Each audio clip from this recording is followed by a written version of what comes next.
Leçon 22. Le disciple silencieux, partie 2. Ah. À l'aube, il dormait un moment. C'était lundi.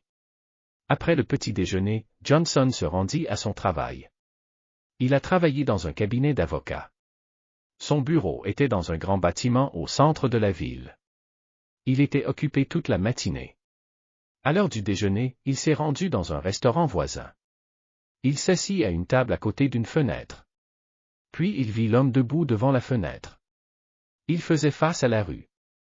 Johnson ne pouvait pas voir son visage. Il ne voyait que son dos.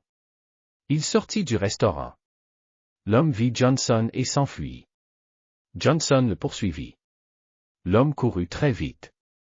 Johnson ne put le rattraper. Il a dû retourner au restaurant. Il fit son ordre et attendit sa nourriture. Puis il vit l'homme debout de l'autre côté de la rue. B. Johnson ne sortit pas cette fois-ci. Il a appelé la police. Mais avant l'arrivée de la police, l'homme s'est enfui. Johnson a expliqué aux policiers. Les policiers sont partis malheureux. La nourriture de Johnson fut servie. Il était sur le point de manger. Puis il vit l'homme qui se tenait à l'extérieur de la fenêtre. Il a de nouveau appelé la police. Mais avant que la police n'arrive à nouveau, l'homme s'enfuit de nouveau. Les policiers étaient très contrariés. Ils ont emmené Johnson au poste de police. Il a dû rester au poste de police pendant toute une après-midi. Il a dû s'expliquer encore et encore. Mais la police ne l'a pas écouté.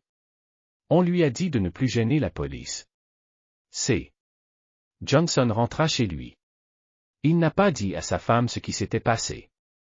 La nuit, Johnson alla fermer le rideau. Il revint l'homme debout dans la rue. Il était sans sommeil.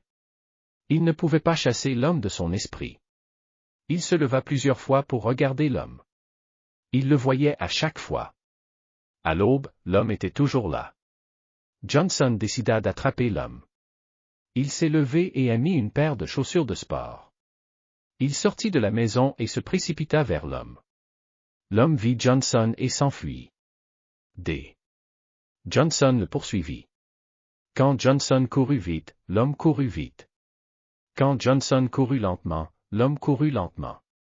L'homme courut aussi vite que Johnson.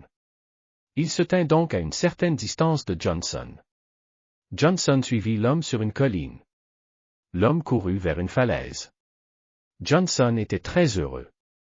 Il savait que l'homme n'avait aucun moyen de courir. L'homme dut s'arrêter au bord de la falaise. Johnson était très proche de l'homme. Johnson s'arrêta aussi. Il a demandé, « Qui êtes-vous? Pourquoi maître suivez-vous toujours ?» L'homme ne dit rien. Il sauta de la falaise. Johnson est allé au bord de la falaise. Il regarda en bas. La falaise était très haute. Il savait que l'homme devait mourir. Il se sentait libéré. Il se débarrassa enfin de cet homme. Il se retourna pour partir. Soudain, il vit l'homme juste devant lui. Johnson avait tellement peur qu'il se retira. Il est tombé de la falaise. Quelques jours plus tard, la police a retrouvé son cadavre sur la colline.